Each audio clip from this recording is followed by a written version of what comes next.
Good afternoon and welcome to this RSA webinar. Let me start from introducing myself.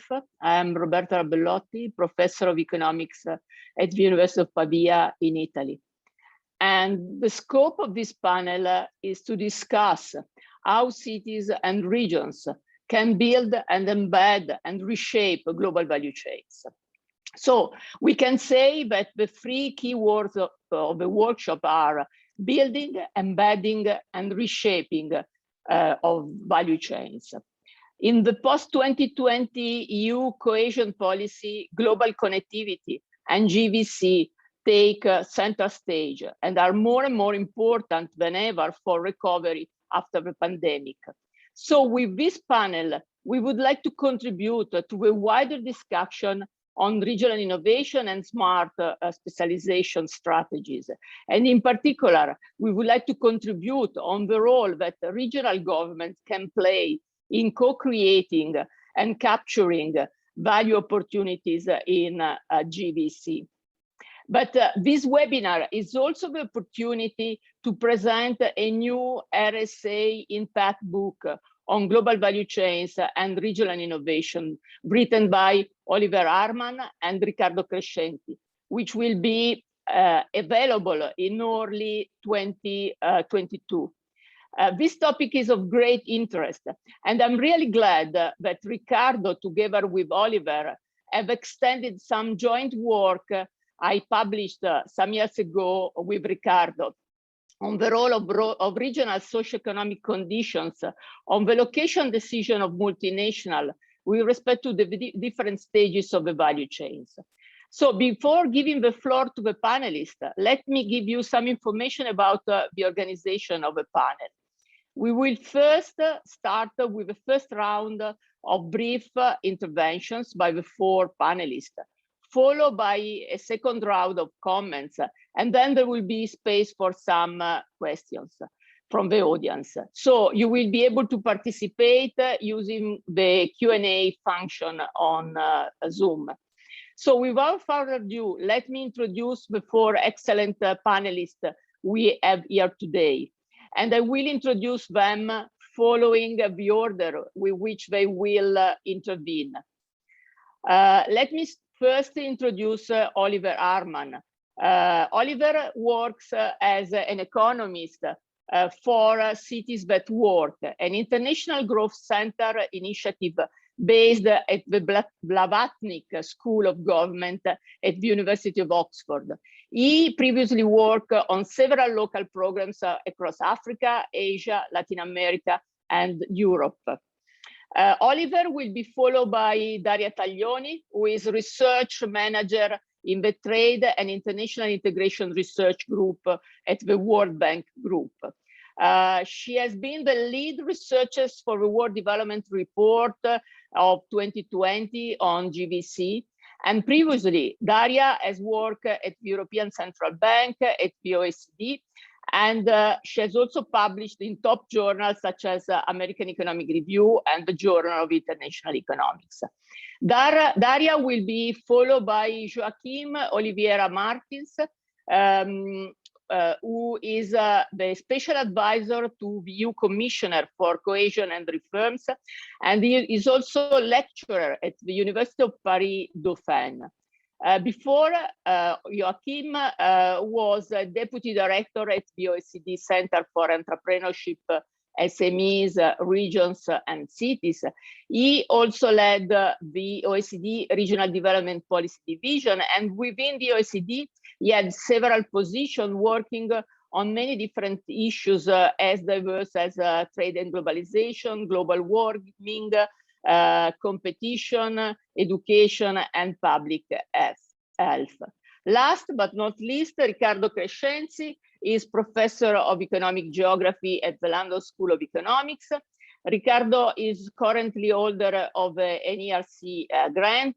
He is also associated at the Center for International Development at the Harvard Kennedy School of Government, and has provided economic advice to the European Investment Bank, the European Parliament, the European Commission, the Inter-American Development Investment Bank, and the OECD and the World Bank. So we are going to, as I said, we are going to have a first round of brief intervention, not more than 7 minutes for each speaker. And then we will have a second round with comments. And then finally, I hope we will have time for some questions from the audience. So let me give the floor first to Oliver. I would like to ask Oliver if he could start to address the issue we are going to discuss in this panel, discussing why GVC matters for regions. And also, I think it will be interesting to understand what regions can gain from GVC participation and how they are going to gain from GVC participation. So please, Oliver, the floor is yours, and please stick to the 7 minutes. Of course, thank you, Roberta. I will do my best indeed. So I believe you are seeing, have I got the right screen up? You are seeing the actual. Yes. Yeah, it's fine. Yeah, it's fine. Okay, yeah, so thank you. Yeah, I'm gonna try and do 5 to 7 minutes, briefly kind of touching on those subjects Roberta requested and kind of having a little bit of an introduction to the work on which this sort of webinar is centered around. So as indicated, this is kind of following a regional studies policy impact book, which brings together the latest academic evidence and public policy insights for global value chains and global investment flows. The work itself comprises kind of description and explanation of why they matter for regional policy, and it focuses on the subnational regions and how these regions can leverage them for innovation and upgrading. Specifically, as indicated, there's these kind of 3 core bits about how regions can build, embed, and reshape global value chains for their local enhancement, bringing value to their communities and allowing them to move on up. As I said, I'm only going to have 5 minutes, and this is quite a large piece of work. So if there's one thing that stays with you from my intervention, I hope it is the importance of moving up the value chain, which I think Curtis Mayfield captures perfectly. And I believe there's a little bit of sound that's going to happen now. So I always like to start with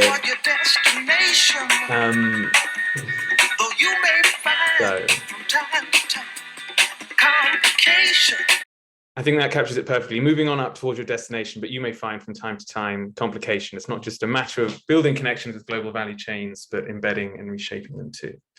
So why should you care? Now in 2019, when we kind of started putting this work together, I used to do a little bit of a discussion on the rise of global value chains, showing their importance, how they accounted for 50% of global trade, and nearly all sectors were participating in them.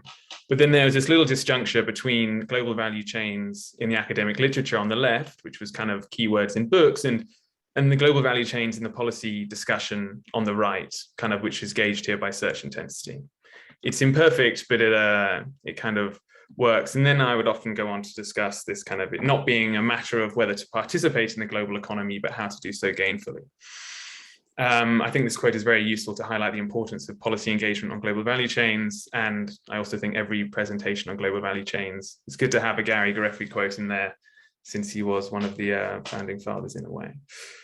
Now I think it's, it's slightly different in a way. There's still this huge literature on global value chains, but I think over the past 2 years, the COVID pandemic has really kind of cast additional light on them, and I think we see a lot more policy discourse and kind of public policy discussion, which I feel we've all experienced, and this is kind of somewhat shown on the right-hand graph there, where you kind of begin to see this higher search intensity. So I think global value chains, they are very crucial, but they've been very much neglected in the regional literature. They matter at the global level, but neglected at this regional level. And often what we see is a lot of global value chain policies are quite space neutral. There are considerable advantages for bringing regions into the dialogue, which is kind of what we argue in the book, and we show from the evidence in the book, because this is where the value added can be captured. And bringing them into this picture brings in this concept of kind of upgrading or moving on up. And this map here just shows kind of some of the variation in foreign direct investment, which is a limited proxy for global value chains, and shows kind of some of that variation, how some regions are doing well and others not so. So yeah, but how could you act? And I think this is what we touch upon in the book, with looking at upgrading as this key concept for those not on the technological frontier. So we reviewed a number of different streams of literature, kind of got some new key definitions, looking at global investment flows, global value chains and such things. And what it does is it tries to offer some new conceptualizations and critical insights that place actors and firms in the regional context. Because as I kind of said, I think there's a lot of value that's added that can be done by regions, and there's this gap in this kind of link with global value chains to space and geography and places, and it begins to highlight what works and review some empirical evidence in that through, as I indicated, this key concept of upgrading, which is of course the link to Curtis, and is broadly defined as, you know, firms, countries or regions moving to higher value activities in global value chains in order to increase the benefits from participating in global production. And this is this kind of crucial different aspect here, where innovation is not necessarily just from patenting. You know, upgrading allows for more value added and participation in global value chains, and it moves regions into more sophisticated tasks, which is where this kind of this changing the paradigm, which is some work that Daria did that kind of very much motivated some of this book. And this changed paradigm ties the global value chains with regional upgrading, because we're moving from this old paradigm of low to high value added sectors with a focus on final goods to the new one with this focus on tasks, which is very critical. And this focus on tasks allows us to focus on intermediaries. So that's about my 5 minutes. Yeah, I think this kind of highlights the book a little bit about why they matter for regions, and then these 3 core chapters through upgrading about using this building, embedding and reshaping framework. And I think I will leave it there and pass on to the next participant, to Daria, of course. Thank you. So thank you so much, Oliver, for setting the scene and introducing the main issues dealt in the book. And now I'm giving the floor to Daria. I think that Daria could move on to talk about firms and firms' participation in GVC. Firms' participation tend to be very heterogeneous, so I think will be also interesting to know more how this heterogeneity impact on firms' innovation performance within GVC. Please, Daria, the floor is yours, and 7 minutes again. Thank you very much. So I'm also sharing my slides. So I will make 3 points. I will just remind that one reason why we do think about this global value chains, and the upgrading ultimately is because there are positive productivity and income effects. But obviously they do not spread evenly within nations. And so the point I will elaborate today is a bit to give a sense of how this diffusion process of productivity catch-up and then diffusion of technology and innovation, which drives the productivity catch-up, happens. And I would really define it as a 2-stage diffusion process. And then finally, to remind that often when countries or locations, regions are attracted to global value chains, they're really thinking a lot about market access, accessing the global market with a limited set of tasks. But in fact, the big dividend from participation in global value chains is really this productivity and technology upgrading that happens through the backward linkages. So on the first point, this is just to remind that there are these productivity effects. There are now many studies that have shown that there is a positive correlation, and actually survives a battery of tests of alternative explanations. But so what I was saying is that basically normally in a country, we have activity that is unevenly distributed. There is a core geography model, so the regions more connected, or the larger cities with a bigger pool and the range of skills tend to attract more activity. And so the idea is then, do we really have only a hollow out of the peripheries, or we can actually help with policy the diffusion of the positive productivity effects that we see in the centers that are connected with GVCs to the rest of the economy. And so what we see in order, what we see is really that we do indeed have this at the national frontiers and companies at the global frontier. So the GVC lead firms do not connect with the average firm in a country or with laggards. They do connect with the top productivity firms in a country. And this is really what this regression shows.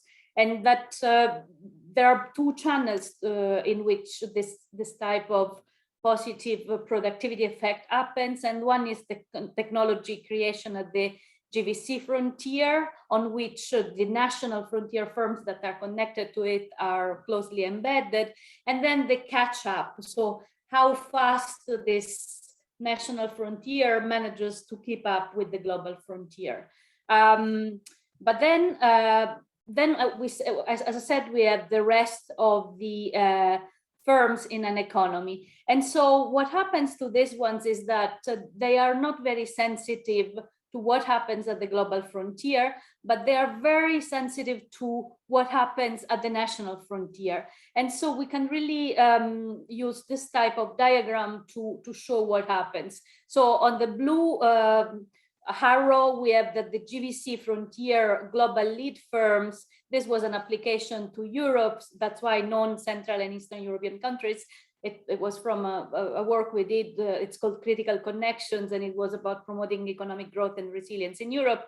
But so we have that this GVC frontier, that is this global lead firms that are not in the nations we were looking at.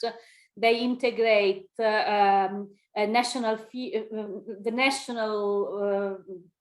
frontier firms in the core production processes of the value chain, and they are exposed directly to learning with channels that I will show in a moment.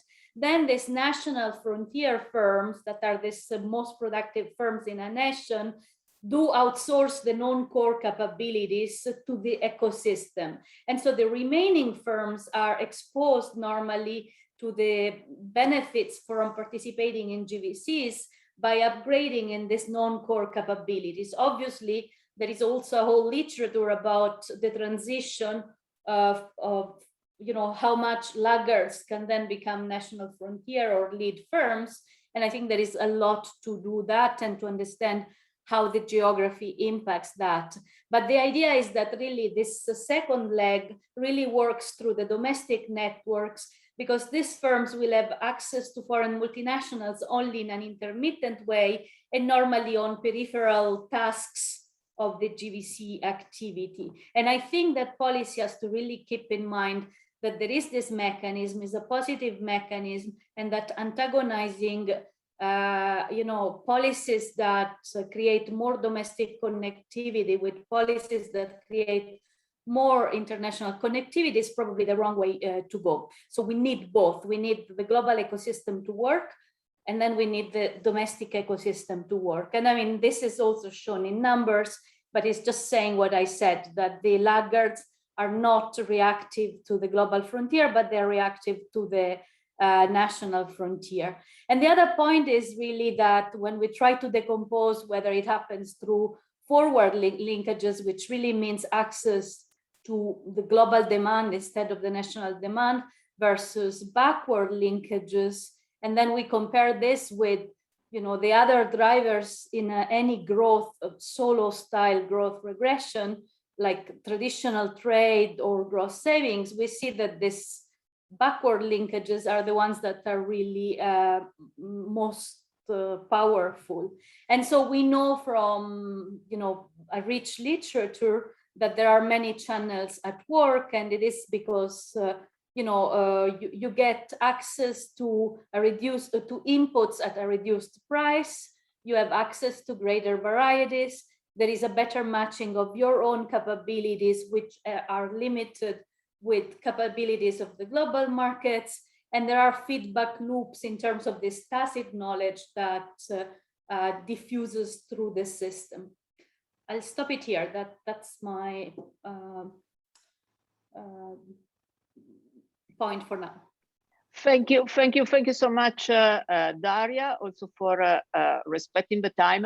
And if I can just make a short reference to some work of mine, I have also an article in World Development with Andreas Presbitero from the IMF and two other Italian colleagues, in which we do find exactly the same result that you have just shared, that backward linkages are much more relevant in terms of spillover on the rest of the economy, and we find this on African countries and Vietnam. And Vietnam, I think, is a very good example of a country which is so much involved in GVC, but the domestic firms are not getting so much from this involvement. So I think this is a very important point. So I was just saying that I am going to give the floor to Joaquim, and I would like Joaquim to reflect on the role regions have in GVC, and what regions can do to attract, and also more importantly to embed GVC into the regional economy. Please, Joaquim, the floor is yours. Thank you, Roberta. Yeah, this question of regions in GVC, I think it's a new issue emerging in the literature, and this is very important. It's very important because we know that this issue of tradables, engaging in tradable sectors, which is very connected with the internationalization, is very important for lagging regions. One of the sources of convergence for productivity in lagging regions is indeed this exposure to tradable sectors. It's very important also to SMEs, to small and medium-sized companies, because typically we know that in all OECD countries, small and medium-sized companies have a problem of TFP, of productivity. Why? Basically, they don't have scale, otherwise they will not be small and medium-sized companies. They are very little exposed to international trade. They have a very low absorption of technology, so it's not surprised they have a problem of productivity. So internationalization very often provides both access to, of course, international connections, but also access to technology diffusion and also scale. So this issue is also very important, not only for regions, but also for SMEs. And often the problem of regional development is connected with the role of SMEs in regions. These tradable sectors also, they bring this kind of unconditional convergence, which is so important. And the work by Danny Roderick to show it, there is more engines of productivity convergence in the tradable sectors than in no tradable sectors. And all the work by, a lot of people, like, for example, Andres Rodriguez-Pozier, showed the role of institutions in regional development. So if you have sources of conversion that are less conditional on the quality of institutions, wow, this is of course is good. There is an issue also of I would say, market structure. When you engage in international trade, a lot of these more sophisticated sectors have a lot of entry costs, sunk costs. So it's not easy for a firm in a given country to engage in this type of sector. So foreign direct investment and multinational companies are the only way to actually penetrate in this kind of sectors. And as we know, multinational companies control or are more or less indirectly sort of engage in 60 to 80% of international trade. So either you are in these networks, either you are just out of it. So what I would like to do is basically to give you two examples in my country. I'm from Portugal, on the role of this engagement in global value chains.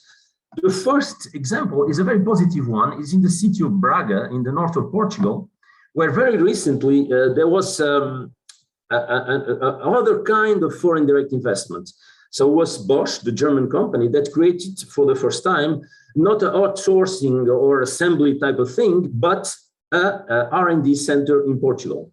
So this is created in Braga, in the city of Braga, and there was a very good alignment between, of course, the strategy of the international multinational company, the local university, the University of Minho, which they are very dynamic and actually they are very good in these connections with the private sector, and also very good alignment with the leadership of the local government. So this kind of helix type of phenomena work very well in this example of this new form of investment in Portugal.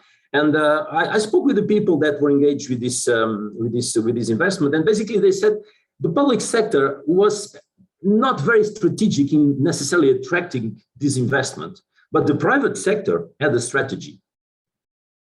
The private sector had a strategy.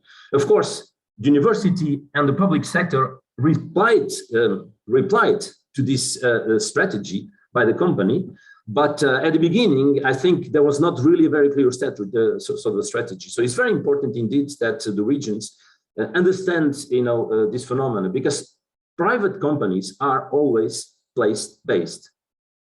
Private companies are always place-based. Only public and central governments have the luxury of being space-blind. And so it's very important that actually the public sector understands the strategy of the private sector. Another good example in the north of Portugal is a partnership between BMW and a software company.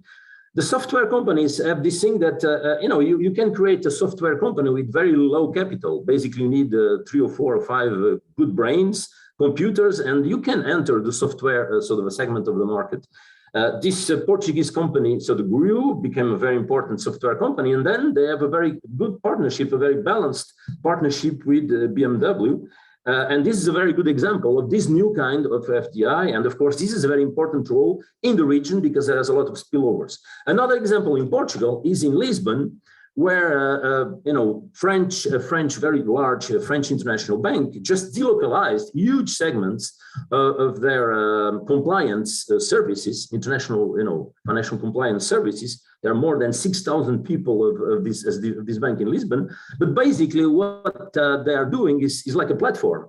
They don't have a very strong connection with the local economy. And basically, what this firm is looking in Portugal is that the dollar wages of people, say, with a master's of law in Portugal are basically half of the wages that this company would have to pay, for example, if these services were located in Paris. So you see this very constructed, I would say, contrast between a non-tradable sector, or basically the traction was based in the low wages, and the tradable sector, or something is really evolving towards a more sophisticated type of investment. And just to finish, what we see in terms of the sort of conditions for all this to work is, of course, a very good connection between the innovation policy of the country, the FDI policy, the SME policy, and the regional policy.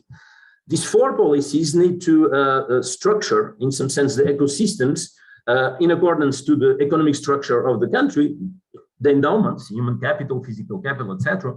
The potential for FDI spillover, sometimes this potential is lower or higher.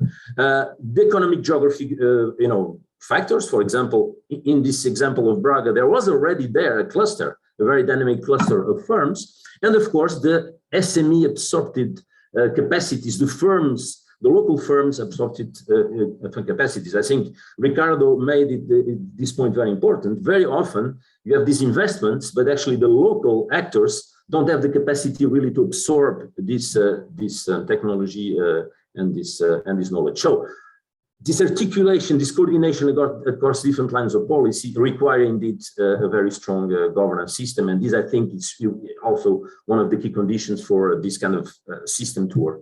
So I stop here, but clearly this connection regions, GVCs, is becoming extremely important one. Thank you. Thank you. Thank you so much. I think, I mean, you have made many very relevant points.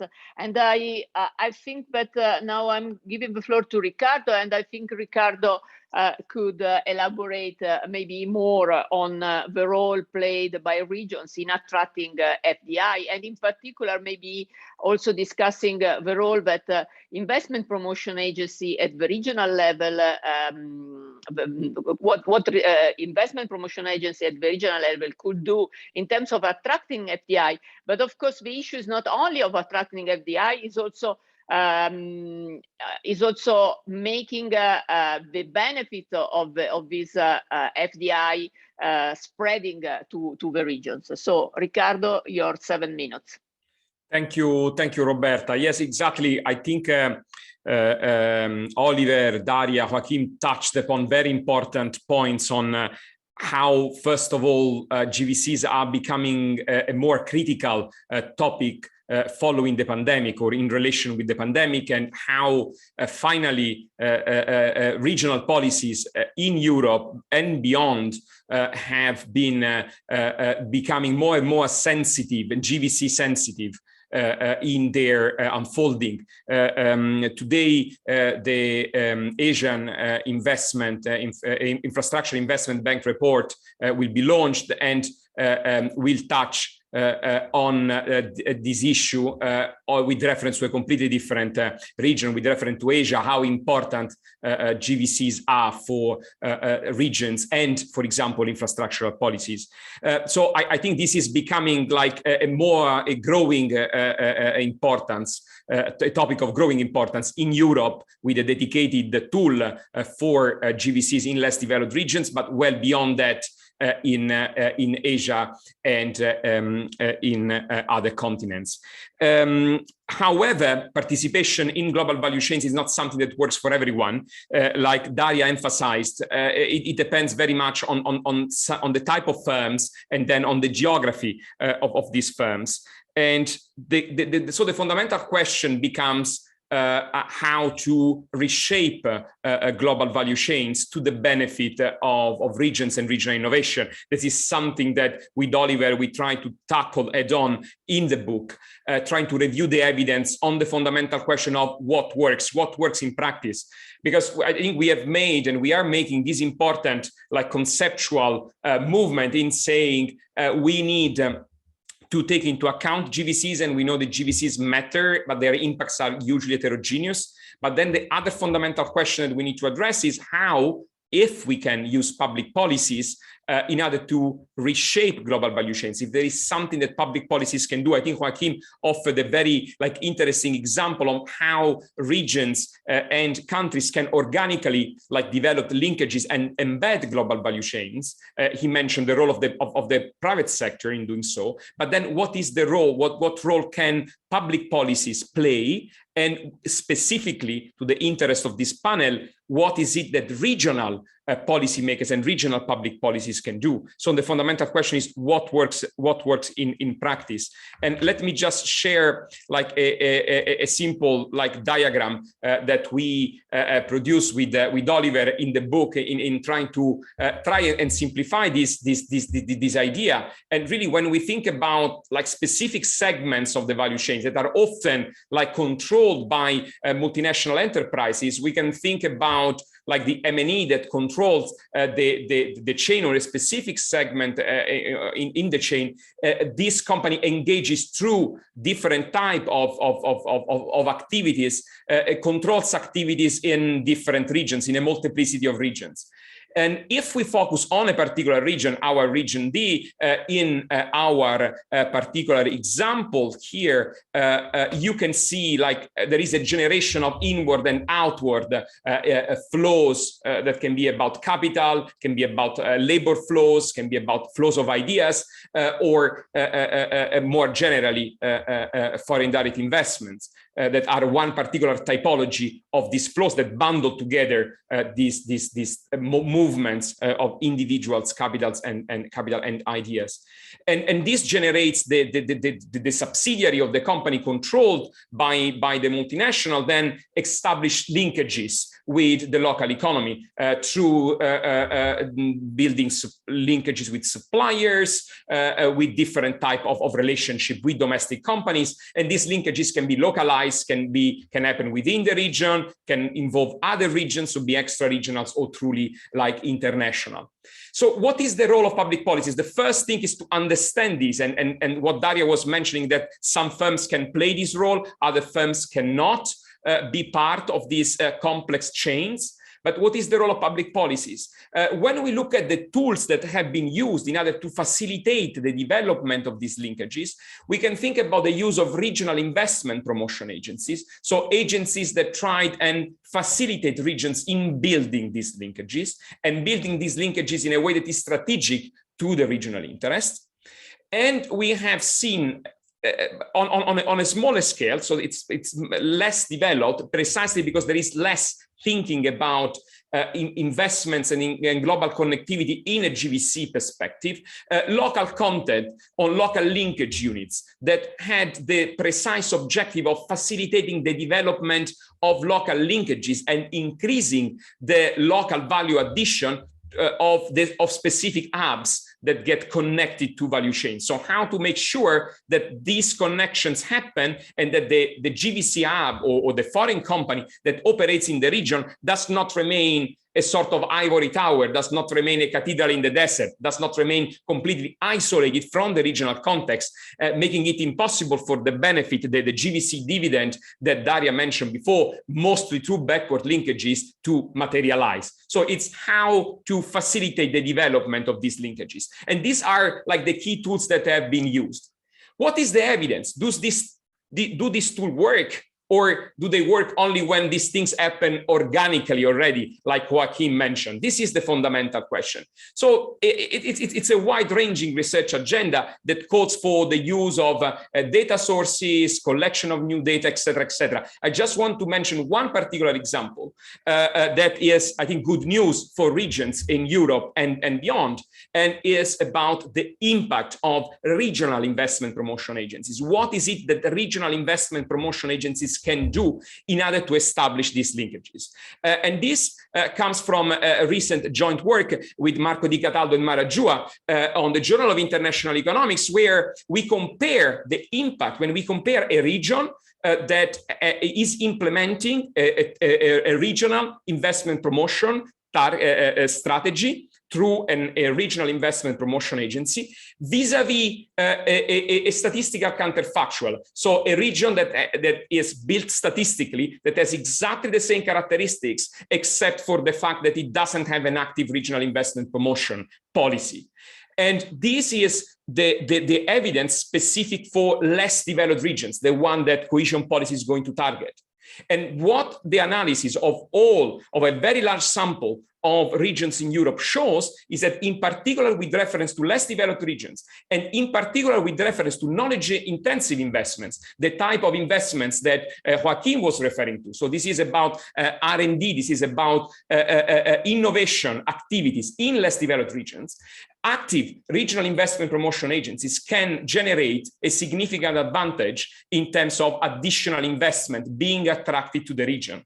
And this adds up to plus 71% of investments attracted where there is an active investment promotion agency in a less developed region. So this shows that there is something that public policies can do. And we know that there are things that work in practice. By contributing to the development of the ecosystem that was mentioned before, public policies can shape global value chains, can shape connectivity of less developed regions to the high value added segments of value chains. So we do have successful examples. We do have successful cases where, for example, the EU structural funds have been used to fund this type of initiatives. So we do think like there is room for regional policies to engage with internationalization and global value chains in a successful manner.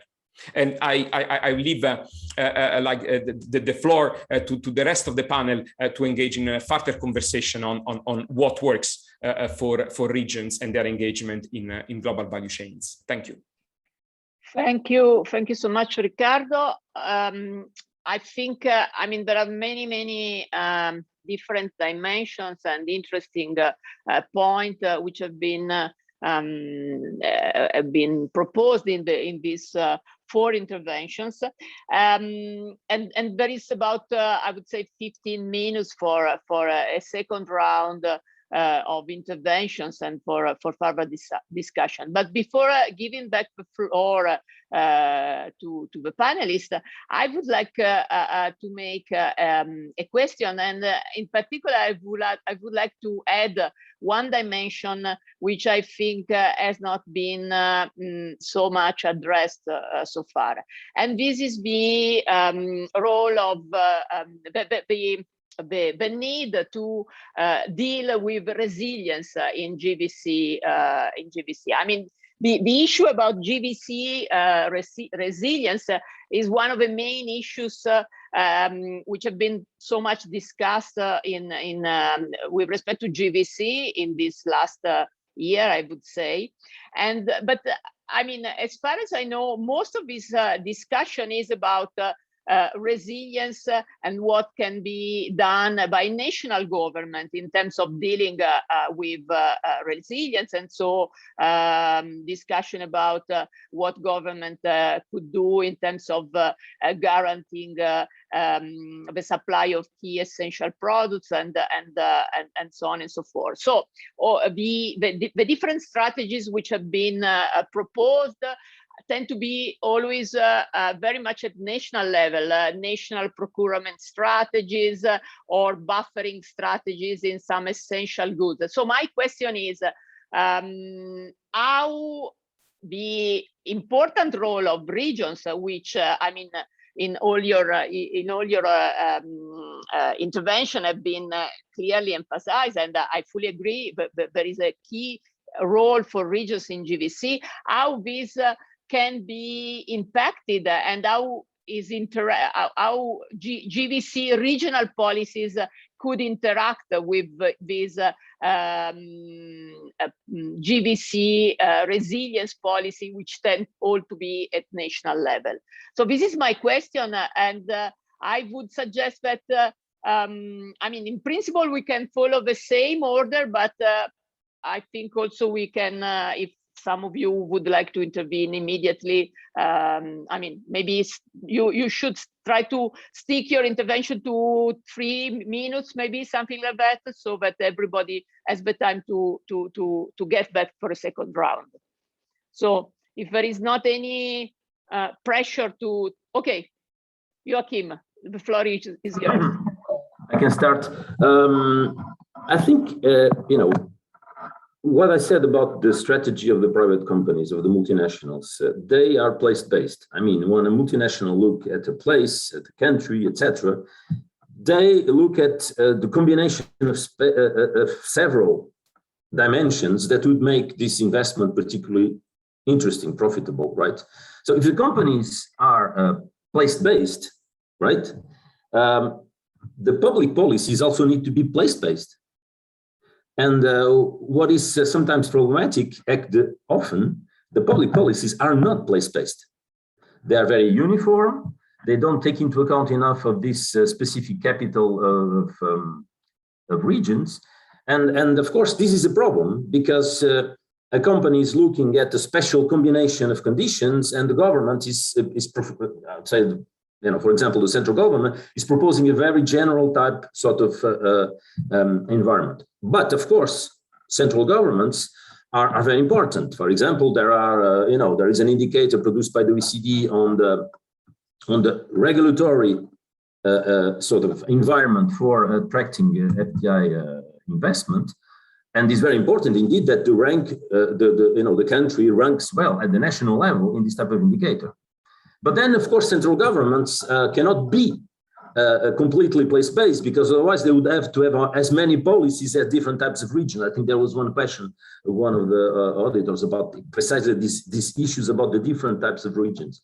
So necessarily, the local actors need to be very important, because are the local actors that indeed can make this help this combination of factors. For example, in the case that I referred to in the city of Braga, the university, the local government.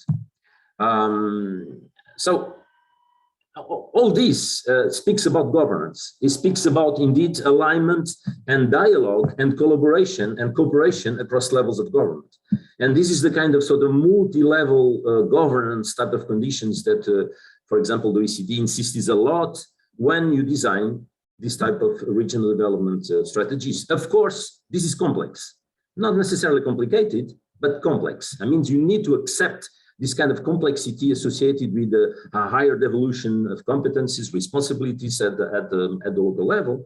But this is the only way it can work. I have also very good examples in Portugal of the difference it makes to have, for example, a mayor or a given city that was able to bring a completely new activity by indeed combining the different types of policy instruments, the EU funds, housing policies locally, access to fast internet. But I think in a nutshell, and I think what Riccardo proposed in terms of the role of these regional investment policies is that these public policies need to be place-based in order to meet, in some sense, the place-based strategies of the firms. Oliver, would you like to? Yes, thank you, Roberta. Please. I was writing down some comments as we were going through, and something that struck me, or a number of things struck me, but since I have 3 minutes, I'll stick to one, was this kind of power of backward linkages in Daria's work. And I thought something that, and tying that with kind of some of Riccardo's and my thinking was, yes, there's more power in backwards linkages, but I think what matters, particularly when you bring in this regional aspect, is where the region sits on the value chain.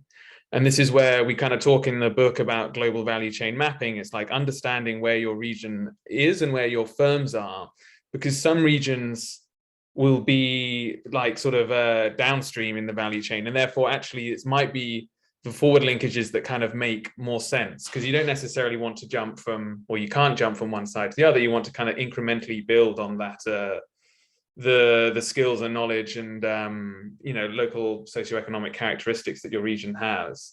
And similarly, you could be in this different air region, could be in the same industry, both building cars, but be on a much further upstream bit, and that's maybe where the downstream linkages is important. So I just wanted to kind of make that point, because when you bring in this aspect of geography, it's not necessary. It might be better for some areas more than others, and I think that links back to the Curtis Mayfield song. There may be from time to time complication, right? And it's similarly on income as well. I think some more developing regions might want policies related to tying to forward or backward linkages, depending on where their kind of income.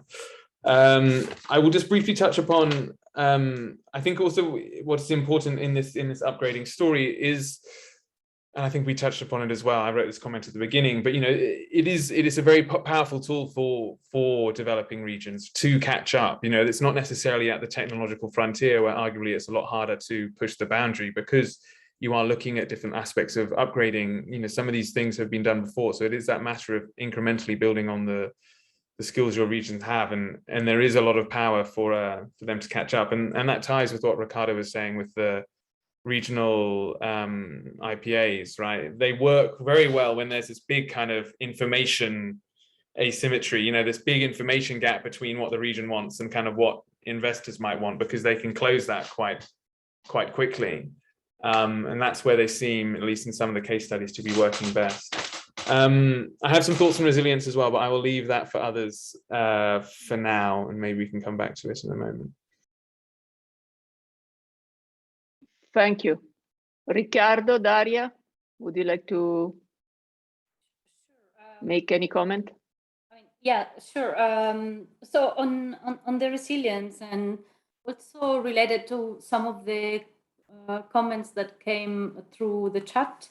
So I think that one, let's say, thinking that seems to transpire a bit from some of the comments is that we think of global value chains really in a static way, and also almost as in a linear way, no, as a chain.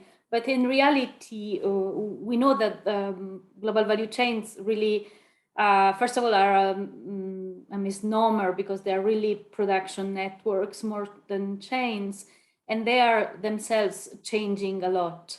And I think they are changing in two relevant ways for regions, and in particular for peripheral regions. And that come to play with the resilience story, I think. First of all, I think the manufacturing part is becoming relatively less important, because the data intensive part is becoming a bigger part of value added. And so what that means is that geography is a bit neutralized. And so maybe this core periphery model that we think of, there is still, but is based on different levers. You know, you really, you know, you perhaps, there was one question was asking if we should think in terms of dynamic clusters a la Porter. I think absolutely yes. And I think that's even more important, you know, in light of that. The other notion is that, so I have some work going on with Eric Toon and Tim Sturgeon and Mark Dallas, and we are looking at the smartphone industry as a poster child of global value chains. And what we see is really that we can't talk anymore of lead firms and suppliers, but it's more a system that we call it massive modularity.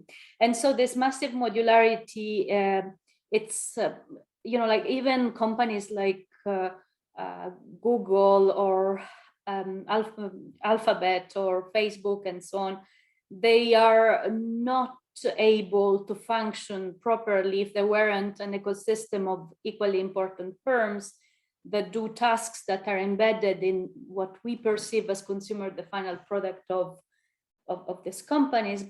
But the power relations are very different. And I think this kind of realities, thanks to the digital economy, they can be created at the local level.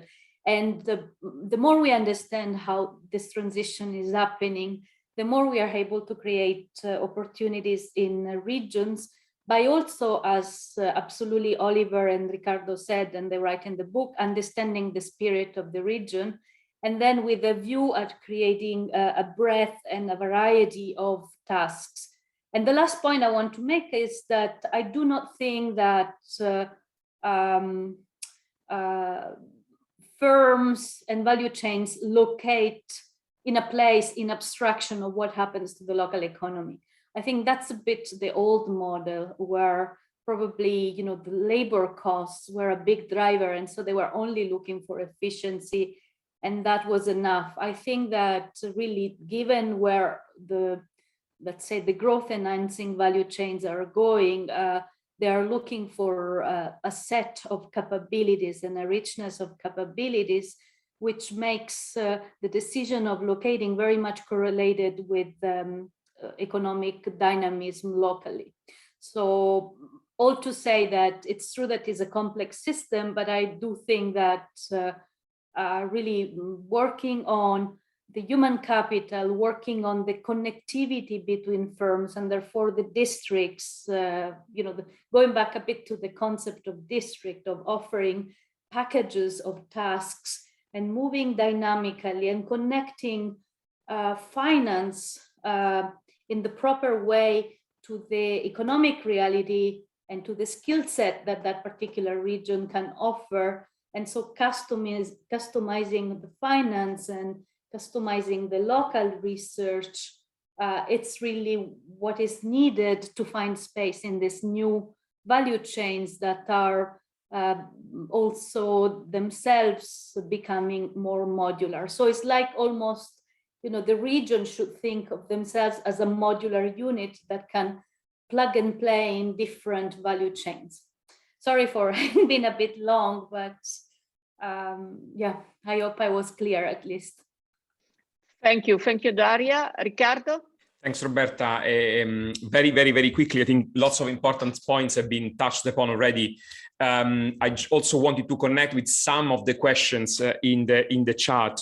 Jan Laros and Dimitri Kopakis were making reference to the coordination and the links between GVC sensitive policies and, for example, smart specialization policies or other place-based policies. And I think this is a very important point to make. GVC policies targeting GVCs are not separated from wider regional policies. Indeed, what we find, and the evidence is very strong in this regard, is that policies that target FDI attraction and GVC linkages work when they target the overall ecosystem. So like Daria was suggesting, it's not about giving temporary tax breaks or building science parks. It's really like about building the entire ecosystem that is composed by skills, competencies, as well as connection between firms. So we see that regional policies work when we say in the paper work as plumbers, really building the connections within the ecosystem.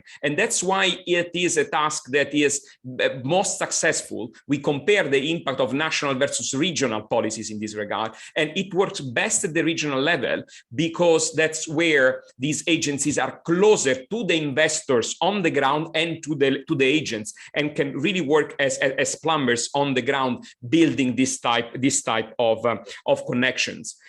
Mike Krohn was asking, like, okay, and how about links not with the lead firm? So in the diagram that comes from the book, we sort of like summarize this link, saying, okay, there is the M&E and then its investments, and so is this M&E one of the lead firms controlling the value chain, or is it a firm that has another position in the value chain? And indeed, like when the thinking about internationalization policies that are GVC sensitive means understanding GVCs and not necessarily referring to the lead firm only. It means understanding opportunities that might come throughout the chain, and it means understanding the chain. Indeed, important impacts can be generated by less flashy and less well-known investors that might instead have more incentives to interact with the local environment and be part of the local ecosystem. So this becomes part and parcel of the mentality of the framework of thinking about the position of the regions in the wider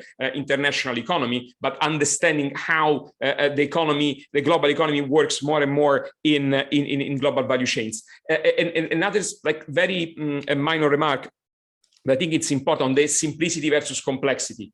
I think these are complex issues, but we really need simple, lean, flexible strategies to deal with global challenges and build resilience. So we need investment promotion strategies and strategies that target participation in value chains that are flexible, ready to adapt, and easy to understand for investors. When we looked in our research, for example, to the investment promotion activities of the UK, we have an incredible complexity with 2 national investment promotion agencies, multiple levels from local enterprise partnership to cities. Some of these efforts are not done on a scale that makes sense. It's too small. In other cases, too big. So it also gets very confusing for investors. So the UK case is an example of like an exaggerated complexity in this type of strategy that is showing its limits when a shock has hit the system, the combined shock of COVID-19 and Brexit, a major shock to the system. And the Parliamentary Select Committee has picked up on these ideas. So there is a problem. And we do need policies that are simple and flexible to deal with a system that is increasingly more complex and turbulent. Thank you, Riccardo. I mean, there are many questions in the chat, but I think, I mean, some of the issues which have been which have been addressed in the chat have been taken by in your second round of comments. I think we need to conclude in few minutes, so I don't think we have time for picking other questions from the chat. So I just would like to conclude thanking the speaker very much for this very extremely interesting panel. I think we have been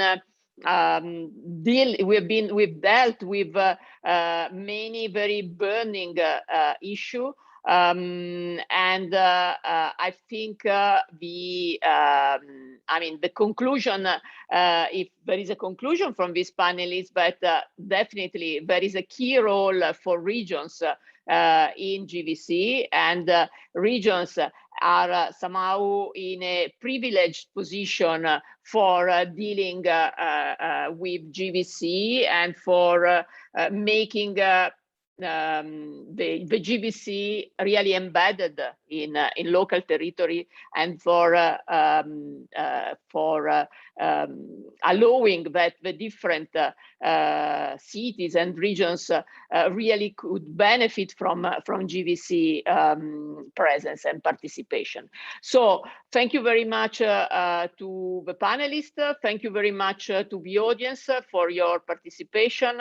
A lot of great questions in the chat. I hope that you have found this webinar of interest. And finally, I would like to thank you very much also the Regional Studies Association for the organization of this webinar series, which I think is really, it's a real wonderful occasion for discussing very burning issue in the field of regional economics and regional studies. So I think we can conclude here, and I would like to wish all of you a good afternoon. Thank you. And thank you, Roberta. Thank you all. Thank you. Bye-bye. Bye-bye.